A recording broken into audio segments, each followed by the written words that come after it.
Welcome to another episode of Life Changing Challengers.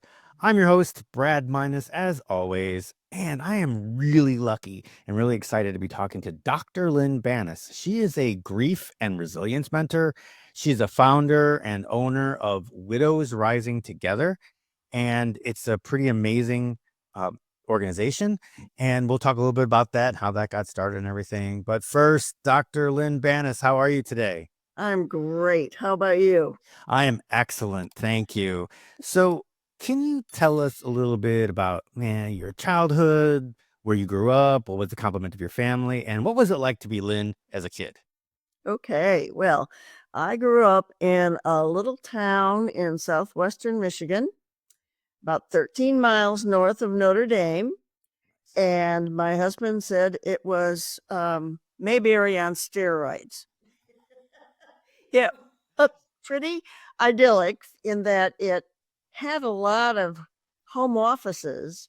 So it brought in some people for like Simplicity Patterns, National Standard, Conair, a bunch of big, so that brought in people that were interested in the arts and so forth. So, for a little town, we really had quite the opportunity. I had a wonderful childhood. I grieve that our society has changed so much that it's so different. I mean, I could hop on my bike in the morning and be gone, and my mom didn't care. She knew I was safe, and, I'd get home for dinner and just have a great time. And when you're in a small town like that, if you do something wrong, somebody's going to see you and tell your parents. So we were all pretty good. And I had a lot of advantages. We lived within 20 minutes of Lake Michigan. So we would go over and water ski and, just there was a little mini mountain about 40 minutes from us in the winter. We'd go ski. So we just had, it was just like I said, Mayberry on steroids. So it was great. And my family is very, very close. My parents were great. They were wonderful mentors and didn't put their expectations on us, but really encouraged us to, go for it and do the best we could. Nice. Yeah. I grew up around Chicago, so I wasn't too far from where you grew up. And my childhood was somewhat like yours. When we moved there, it was a small town, and it just grew up as I grew up. But it was pretty much the same thing. Was it Yeah, it was a little town called Bartlett. I used to work in St. Charles. Oh, yeah. See, small world. No, when I went there, we moved to Bartlett. We lived in Hanover Park, which is like right up the street, but we moved here in 1977 or something like that. It was really much the same thing. My parents would just say during the summer, get out, go ride your bike, get out, do something, go get dirty, whatever. Just be home by the time the street lights turn on, or be home for dinner. Then you could leave again and do some stuff for a couple hours and just be home by the time the street lights turn on. Yeah, and that was the way it was, and it's just not like that anymore, unfortunately. And Unfortunately. yeah, so I mean, you grew up around kids that if they wanted to play football, they just went out to a sand lot and Oh, played yeah. football and frisbee and baseball. Man, A lot in between our house and the next house, and it was all grass. It was part of their yard. It became baseball, football, ice rink, you name it. so what did your parents do?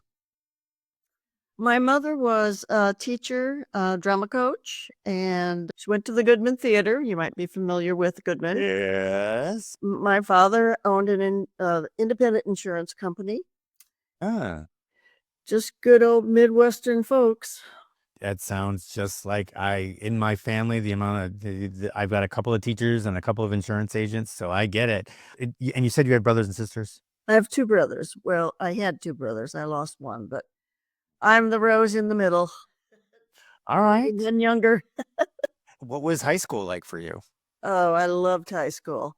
We just had a great group of friends. We did everything together. It was just awesome. I have enjoyed school. I mean, obviously, I enjoy learning or wouldn't have a doctorate, but getting up every morning and going to school was great. Yeah. Social life and your job.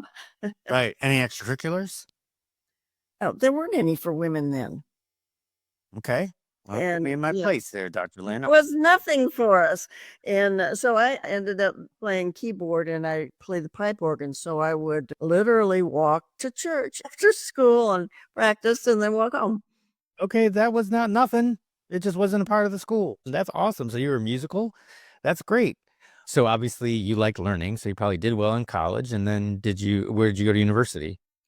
I started at University of Michigan in music school, and I just couldn't figure out why people would rather go practice than to a Big Ten football game. So I decided maybe that wasn't what I wanted to do with my life. And I ended up transferring to Beloit College in Wisconsin, South. Mhm. And then I got dual masters in Virginia Beach at Regent and doctorate at Old Dominion University, industrial organizational psychology, leadership development. Beautiful. Yeah, global change management, all of those fun things. Oh, wow. How long did you do that for? I did it for Anderson Worldwide, which was the parent company of Arthur and Accenture. We were in Chicago for 17 years. My husband was with Northwestern. Oh, beautiful. My cousin's alma mater.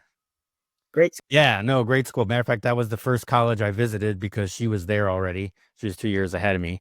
So it was my first college experience visiting her for the weekend. Oh, that was fun. It was a great time. I'm not sure she thought that, but for me, it was great. Still remember it. She was a good host. So did you work for Anderson right out of college? I started out as a teacher and got frustrated with the public schools and ended up getting counseling degree. And so then I worked my way into corporate America. When did you meet your husband? I met him in about 85. I was doing my doctoral work. He was also doing his. Oh, in Virginia? Nice. So he dragged him back to Chicago with you, huh? I know he got the job at Northwestern first. Ah, okay. I see how it is. No, so just what did you do at Anderson? I was in a group that did performance management. I did a lot of coaching with partners all around the world and helping them figure out why their leadership team wasn't doing what they wanted them to do and helping them be more productive and enjoying their jobs much more once they could get the communication and so forth all straightened out. Yeah, I did some of that myself. I worked for Tampa General Hospital. I was in organizational development and got a chance to do some of that myself. That was fun. I was a project manager and I kind of like managed the project. And as I was managing them going through this culture change, they kind of made me a facilitator. I built out all the new rooms because we were adding in this brand new EMR at the time. And it's a long, long story, but I ended up in the second part of the project. One of the other projects was to change the culture, and we talked to Franklin Covey and we got them and we got onto Stephen Covey Jr.'s Speed of Trust team. And it was when they were first coming out with this thing. And it was actually really cool. So I get it. And I think it's a fascinating way to spend a career Oh, it is. because it's so positive. What you're doing is making people better. Yeah, making them better, making them enjoy their work, and then they enjoy the people they work with. They enjoy their clients, and you know, it's great. I must say, Anderson was an amazing place to work. And speaking of being in organization development, it was also an amazing thing for someone with that background, which you would have enjoyed too, to watch it work. Yeah. Yeah. I think I got onto one project with Anderson. It was like 3 months though. It really wasn't that long. And I was out. It was just a quick thing, quick turnaround. But anyway, so talked. You know what I'm trying to do is it's so funny because I'm like I'm sitting here and we get to the meat of what I want to talk to you about, and I know we have to go to this 3 years this 3 year stint, and I know we have to like that's where we're moving to right now. So it's kind of like I know we have to like take it down a notch. So I'm trying Let to us get too far down.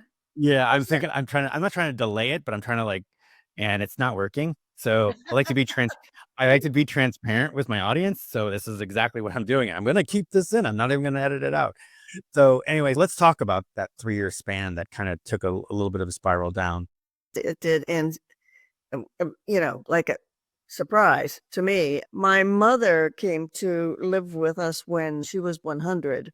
She was an Olympic diver. She dove for the women's athletic Association in downtown Chicago. She dove in the World 32 World's Fair into the lagoon off the 30-foot tower with Buster Crabbe and Johnny Weissmuller.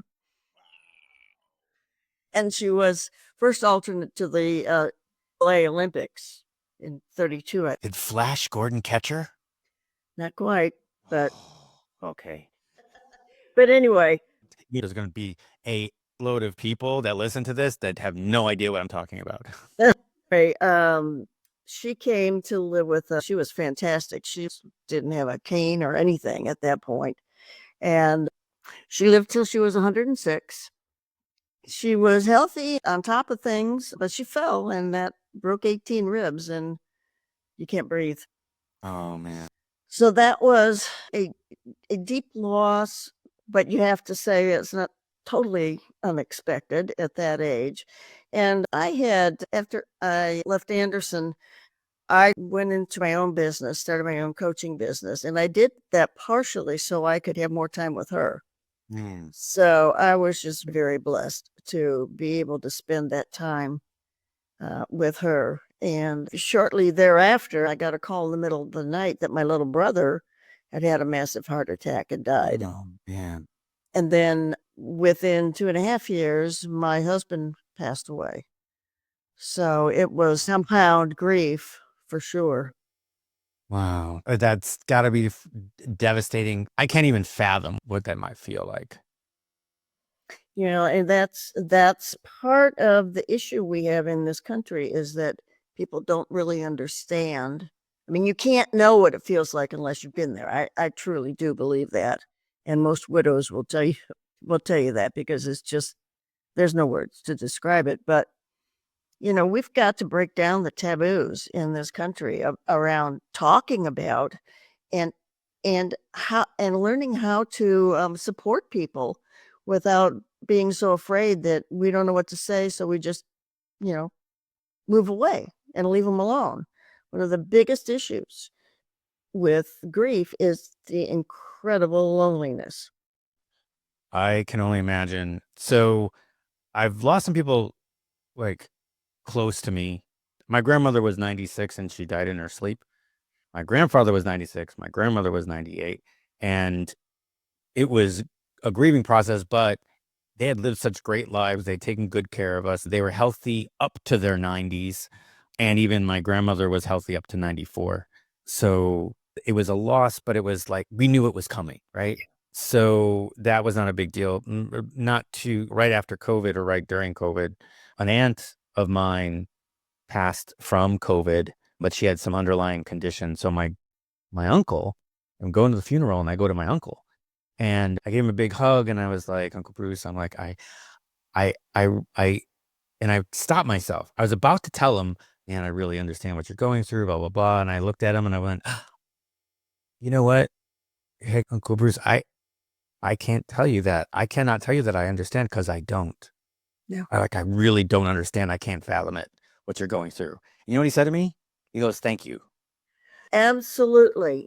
And that's one thing I do is I try to do talks and stuff to help those of us who are not grieving understand how you talk to and support someone. And also with the people who are grieving, more widows and widowers, I have to teach them how to teach their family and friends to interact with them.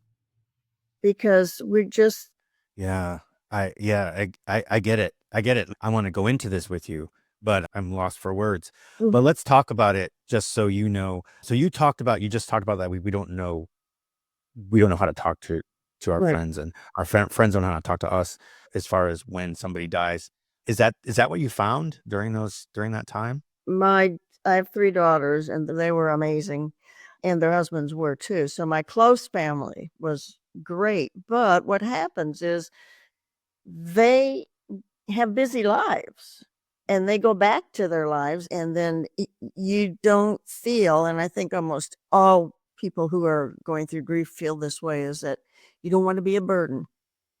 So you don't say anything. When somebody says, how are you doing today?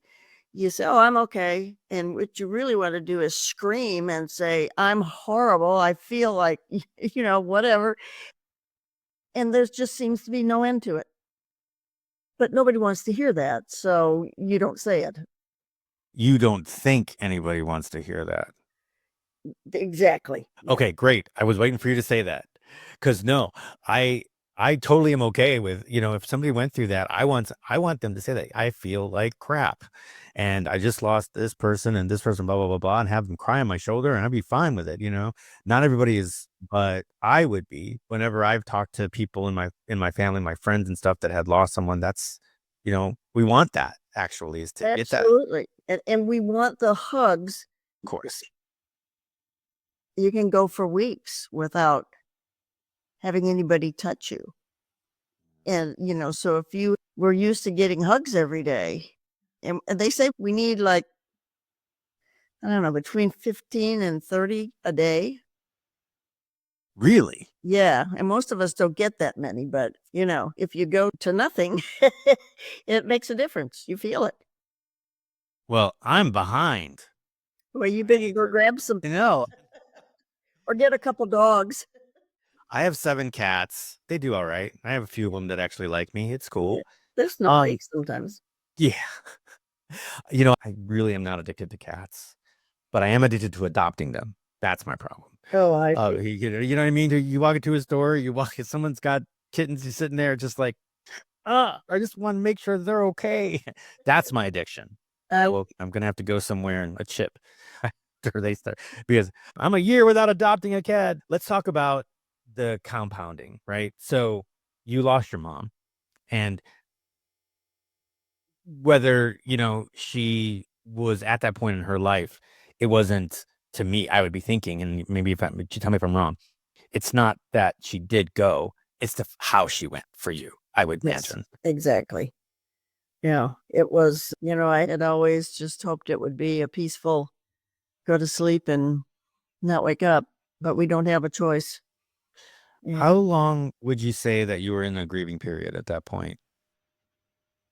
After my mom passed, Yeah. 9 months or so. Okay. And then you said, well, it was a year and a half before your brother.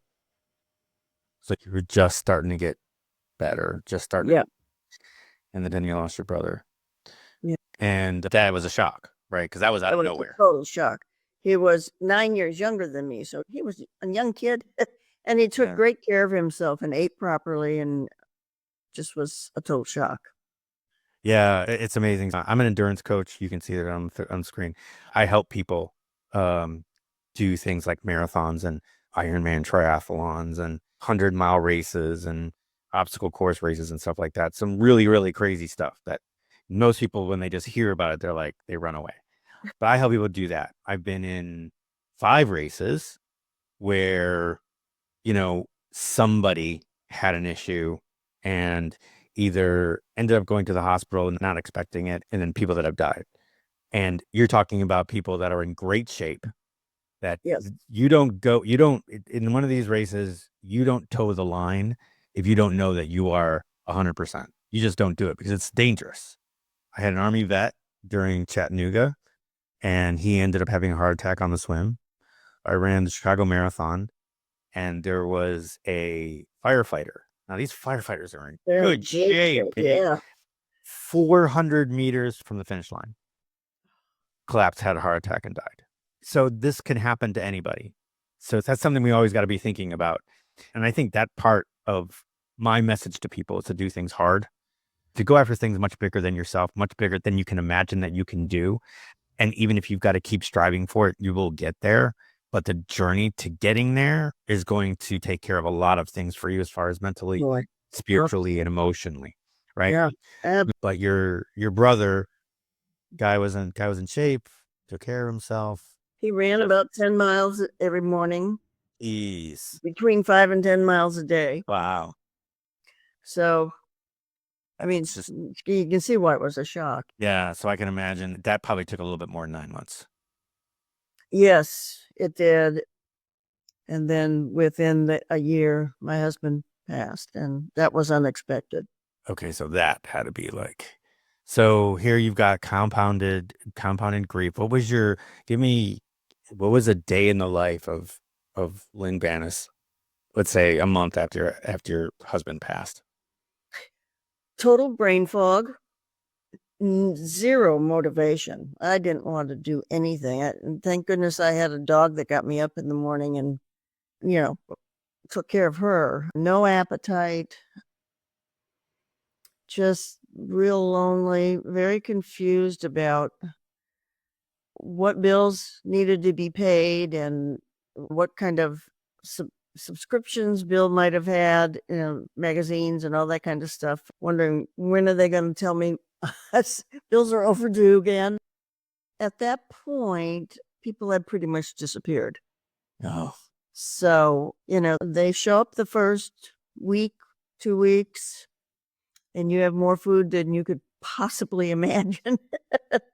And then they go on with their lives. And, my neighbors were always really, really kind and great, but much younger than me. So there's, come over for a cup of coffee or anything like that. So, yeah, that was really a tough time. And when we think about compounded grief, we also have our societal grief that we don't think about. And we have a tremendous amount of that when you think about COVID. And so many people were lost in COVID, the change that we've talked about in our society, and we see our country changing so much that we are all grieving to some degree and don't even realize it. I think that's one of the reasons why people are so stressed and exhausted a lot of the time, because all this stuff is so different. And every time you turn on the news, you have something negative coming at you. I remember sitting down. Now, my father was like, all right, if you're going to stay awake, you need to sit down and watch the news, because he was very particular about making sure that I knew what was going on around me. And I think there was one time, I think I was 10, 11, or 12, in that 10 to 12 area, where we sat down and I asked him that question. I was like, Dad, how come it's like, it feels like, except for sports and the weather. Well, I lived in Chicago, so even the weather is negative. It's like, we're not talking about people doing good for other people. Once in a while, they'll throw you a bone and they'll be like, hey, this guy saved a cat from a tree. Yay. But we counted it once and we were like, it was for every 6 stories, there was one thing that was positive. Yeah. Yeah. You know? It's just gotten worse and worse. Yeah, that's what sells. That's what keeps people coming negative. I don't understand it. Yeah, that is so sad, but I think that has been a shift in our society that people just eat that stuff up. That's what journalism has sadly turned toward.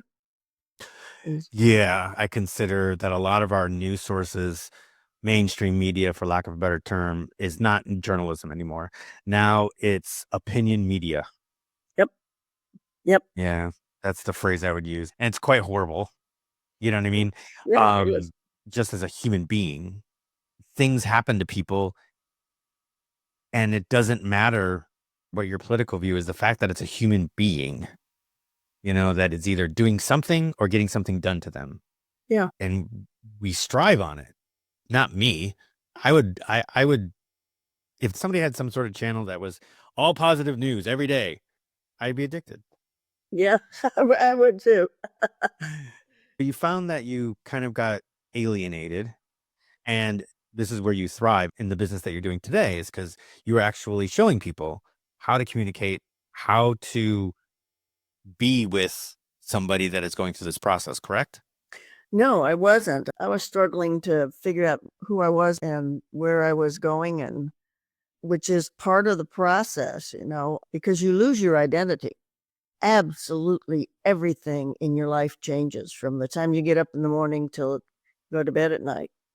Your brain rewires itself immediately because it's trying to protect you. And it does that because what's around you, what you interact with all the time during the day, become reference points. And your brain can make sense of that. And you then can function. But when a major individual person is gone, there have to be changes for you to continue to cope and be able to be oriented. And so that's one of the things that we have to do once people get through the process of those first 5 stages, and they can regulate their emotions a little bit and the brain fog is lifting. Then we try to work on helping them rewire their brains to help them move forward. So, because there's so many changes. I struggled. I really struggled for a good year. How did you how were you able to function in it? Because you had a company at this point. I had shut my business down when my mother came to live with us. Okay. All right. I did things that I would never tell my clients to do. It's just me. I've always just put my head down and forged ahead. I downsized because our house was huge and it had a pool and a big yard. I couldn't handle it all by myself. And I kept looking at things and thinking, oh, that needs to be fixed. I need to get out of here. And so I did move. And after that, my body just screamed and said, stop. And I was sick for 3 months with just one thing after another. So that gave me a lot of time to think through things. I kind of had an epiphany, actually. I woke up one morning and I thought, I don't care how old I am. I've got all the skills. I've got all the knowledge that I need to help people through this process. So I started to go back and look at everything I went through and what would have helped. I was doing a lot of it for myself and never thought about it as, just kind of did it organically because that's my training. And so I just decided that's what I'm going to do. I created the programs and started my business, and it's just been amazing. That's outstanding. So you went ahead and you started this Widows Rising Together. Is that what it was originally called? I called it that, and I'm different than most of the support that's out there. Most of it is like grief groups, and they get people through being able to regulate their emotions pretty well, but that's it. And that's not enough. I take them all the way through working through their thinking processes and stuff and figuring out who they are based on values and beliefs so they can create a new identity for themselves. And then we work on vision for the future, creating a path forward and stepping into that next chapter of life that they have created the way they want it to. So I do that kind of work, which there's not much out there for people. So give me an example. Let's say that, let's just call her Jane. She's 70 years old, just lost her husband. Jane just lost her husband of 50 years, and she's gone to grief groups, maybe made a couple appearances at grief groups where she's maybe just starting to finally, maybe she's past denial, but not yet to acceptance. And what would a program for that be? Just as an example, how would you help Jane? I would usually wait until they're past through the acceptance part of it, Okay. because they're still not regulating their emotions very well. But I need them to have enough clarity that they can really make decisions and think through things, because I spend a lot of time working on self-limiting beliefs, the worldview, the perspective, teaching them to look at things from a lot of different perspectives, all OD stuff in coaching stuff, realigning values and beliefs. I do a study with them where I'm sure you're familiar with Csikszentmihalyi and flow. Yes. So when they're in flow, I do a study with them to figure out how they do things granularly, and what environment supports them in that. And so then we begin to look forward and put things together, the values and all that stuff, and create figure out what their purpose is and what their new identity is, and then we can go forward to think about, okay, so what do I want to be when I grow up? What do I want this next chapter to be? And we work it so that it is all supported through the work that we've done, so that they can move forward and not stay stuck. Wow. That is absolutely that's 100% value right there. I think if now my uncle's not a very open person, but man, I think he would have definitely, you know, it would have been an advantage for him to talk to someone like you Yeah. after he did that. I mean, he's great now. He was lucky that, his daughter brought him in, and she had a she had a garage with an apartment above it where she lives, and Mhm. he's very handy. Like he's built like stuff that I can't even think about. Like uh, you know, in inset in inset shelves and Oh, desks and none of this great stuff. So he remodeled the whole thing. So it gave him a project. So he got purpose. Like right. that's important. Yeah. That's So, important. but I know that that he was hurting there for a little bit, but he wouldn't talk about that with me, but I think he talked about it with my dad, who's his brother. I can see how that absolutely it's got to be just wonderful for you to see someone come out of that and have success with it and be able to move on with their lives. Right, right. And they create a legacy for their family and for their friends. Somebody that can step up and do those things. They people look up to them and think, wow, that's pretty cool. And some people say, well, if she can do that, I think I can do that. Well, So yeah, yeah. Oh my God.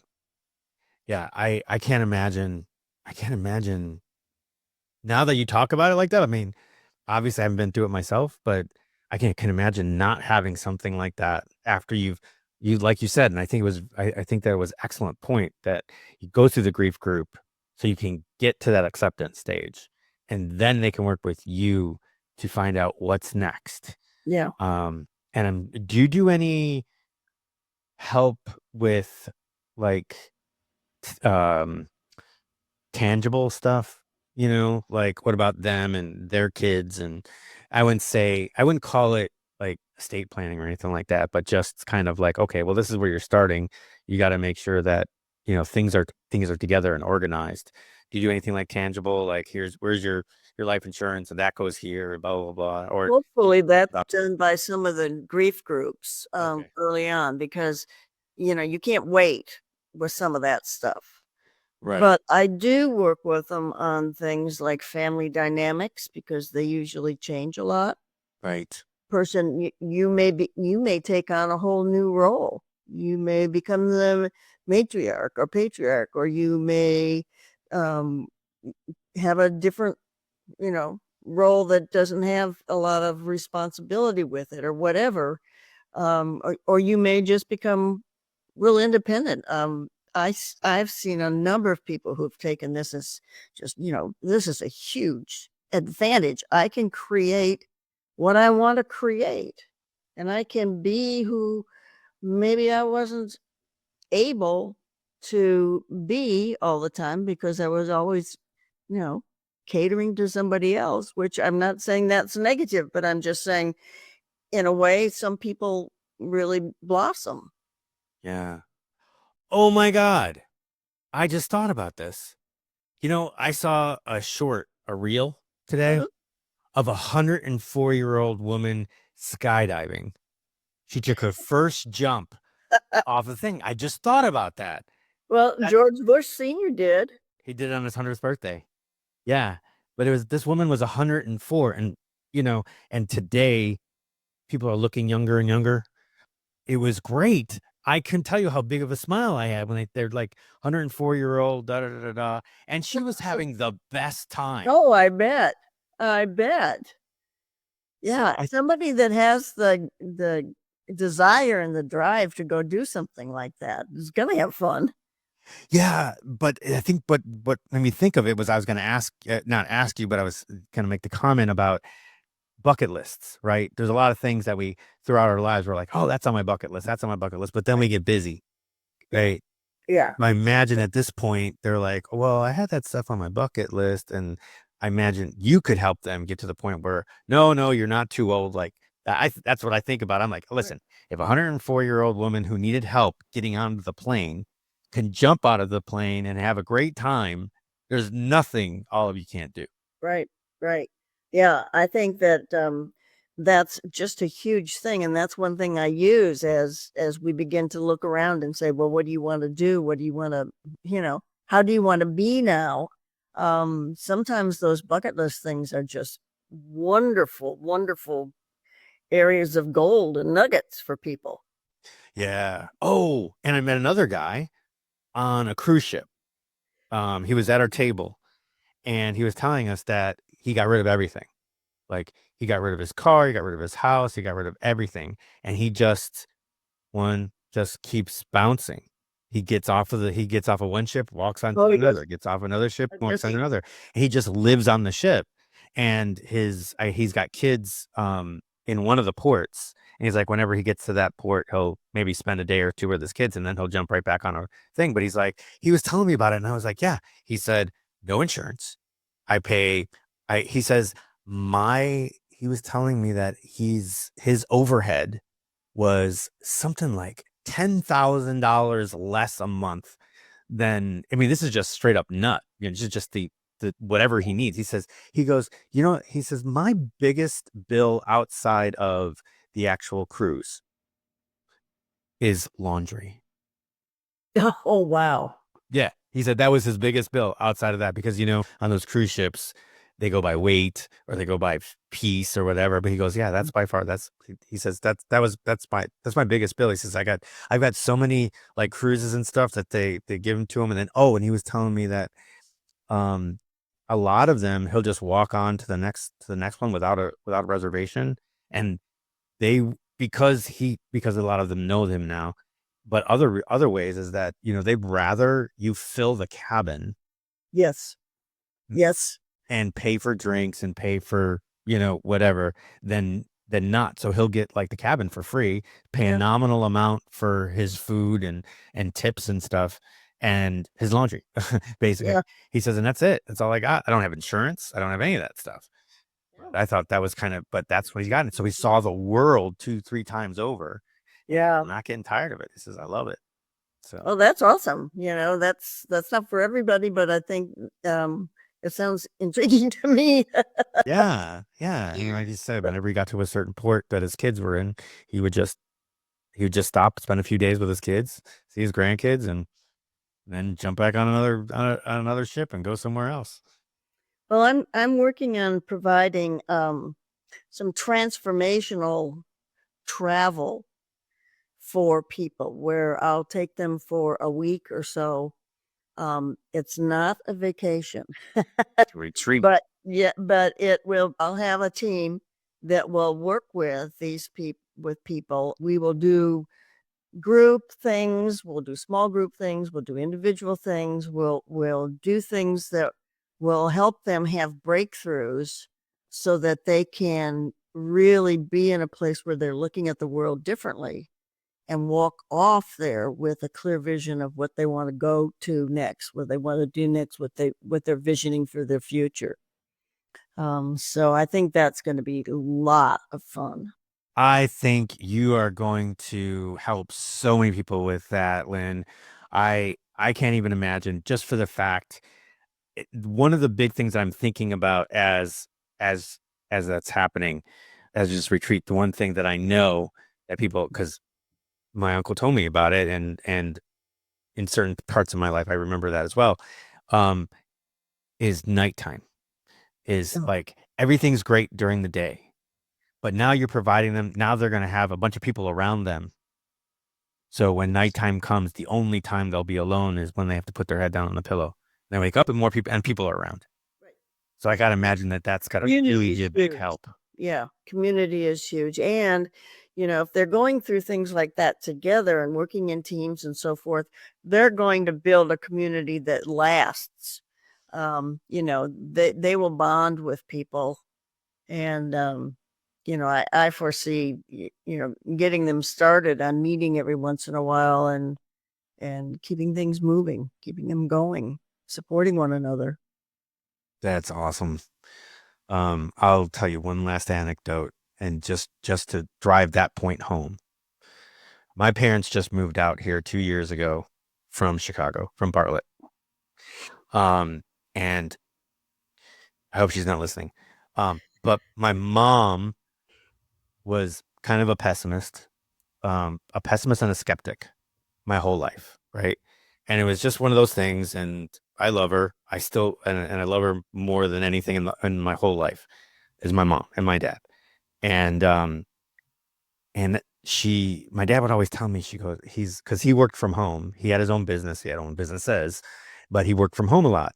Mhm. And he was like, God, he get on the phone with me and he's just like, she doesn't do anything. She gets up, she gets on the computer, she makes me breakfast, then she's back on the computer, she's watching TV, blah, blah, blah. She doesn't do anything. Oh, and he's like, I told her to go volunteer, to do this, to do that. And I was like, and I think a lot of it, there was a like of a loss of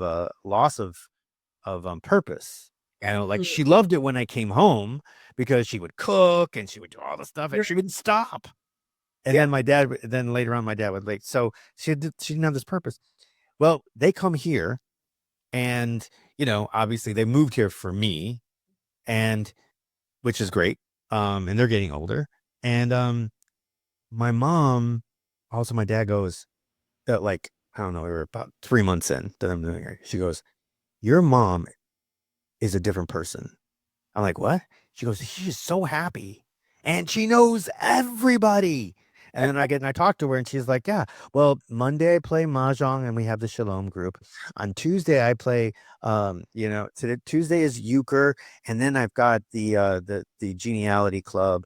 And then we have the book club on that day. And then on Wednesday, I mean, she's like all the way down the road. Like every single day is populated with activities and she knows everybody. Yep. Well, we're set to go on a cruise, my parents and I, and we get to a point where, anyway, it's a week before my mom falls and Oh dear. shatters her sacrum, so we can't go.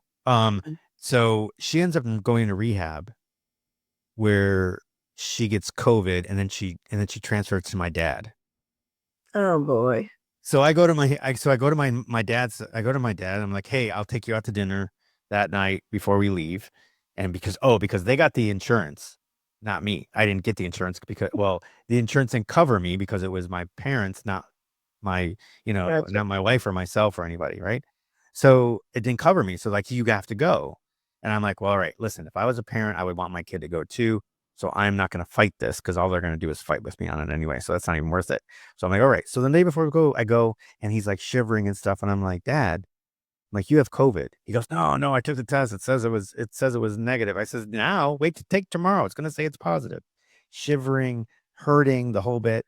Well, turns out my mom came home from rehab. He ends up going to the hospital, but their community, she's like, yeah, Deb stayed with me a couple of days, and Mike took your dad here and there, and then this guy did this and this. They all came over. We had more food than we knew what to do with. I mean, it was crazy, the community around them. And I just by what you talking about having community around you when you're grieving, she was, they were having issues, they were having health issues. Not that my parents wouldn't have done that for any of those other people.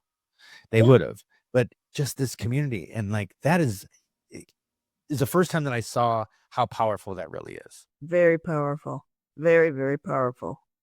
Yeah. It can just really help someone reestablish their whole sense of self Yeah. and confidence, and the whole nine yards. It's just really healthy for people, and I'm assuming they're in some type of a retirement situation, and that's just, I think it's excellent. Yeah, they're in a Del Webb community. And brand new too. Like they moved in, the clubhouse wasn't even finished yet. yeah, so all brand new, and so like all these people are in the same boat, you know. And then actually they're close to being the oldest people on the block, you know, because they're 55 and older, right? Right. Um, so that's yeah, yes, but yeah, I that's it's absolutely powerful. Yeah, but I'll just never forget. You know, my mom was just she's just kind of negative. You know, I mean, s- people grow up that way. It just happens to be that way, and you know, but I'll never forget. So I go to the same woman that does my hair. I've done since I've been here, and I've been here 20 years. So of course we sent my mom up there to see Kelly. Her name is Kelly. Kelly calls me, or I call Kelly to get a an appointment, and she goes, "Oh my God, your mom is hilarious." And you're going, who's she talking? Who is he talking about? Hey, do you know who my mom is? Do you remember who my mom is? She goes, "Yeah, I had actually dropped something off at their house. I actually was at their house too. So yeah, I know who I'm talking about." And I'm like, "You sure?" Yeah, it was like that. That's how much she changed just by having this community Yep. around her. Yeah. So That's awesome. the development, it's so just incredibly powerful. So I'll leave it at that. But so, but but thank you. So yeah, I'll have to see this. App.widowsrisingtogether.com. She has tons of stuff on here. She's got topics, she's got courses, she's got action lists, she's got directories. She's got so much information on this website. Y'all have to go check this out. It's and I'll have that in the show notes. She is Dr. Lynn is on Facebook, LinkedIn. Looks like you've got a YouTube page, Instagram. She's got all those things for you on her site. I'll have those linked directly in the show notes, and anything else that I could possibly imagine, I'm going to put there too, all about Dr. Lynn and the Widows Rising Together organization that she has. So I think you're gonna love that. And you've got and if you look at her Facebook, she's always putting her Calendly link so that you talk to her one on one. So she's really made herself available that if you're in a situation where you're kind of getting over grief, um, that I think this is your resource right here. This is why we do things. We do this to help people, and this is good, especially since COVID. This has been going on, and there's a lot of people that are in this position and just don't know where to go from here. And Lynn is the expert here. She's been through it herself. And with her background, she was able to use it. And that's a very positive thing. Use it to create courses and ways for you to find your new identity and your next step in life. So that will be all in the show notes. If you'll be watching this on YouTube, please go ahead and hit the subscribe and the notification bell just to make sure that you're notified anytime that we drop a new episode. If you're on Apple or Spotify, go ahead and leave us a little review. And I don't even care if it's a good review. You can go ahead and leave a bad review because at least at that point, I'm getting feedback and we can make this podcast evolve and make it even better. So, and I appreciate that. But Dr. Lynn, thank you so much. I Oh, really thank you so appreciate it. much for having me. And this was just a fascinating discussion because we really brought an entire life and showed people, how you can use things that you've experienced through your life to create what you want to create. And I always tell people all you need within you, your experiences. You just need to find somebody who's willing to take your and walk you through the process of moving forward and just really helping you get there. So, I couldn't have said it better myself. So for Dr. Lynn, myself, thank you so much for listening, watching, and we will see you in the next one.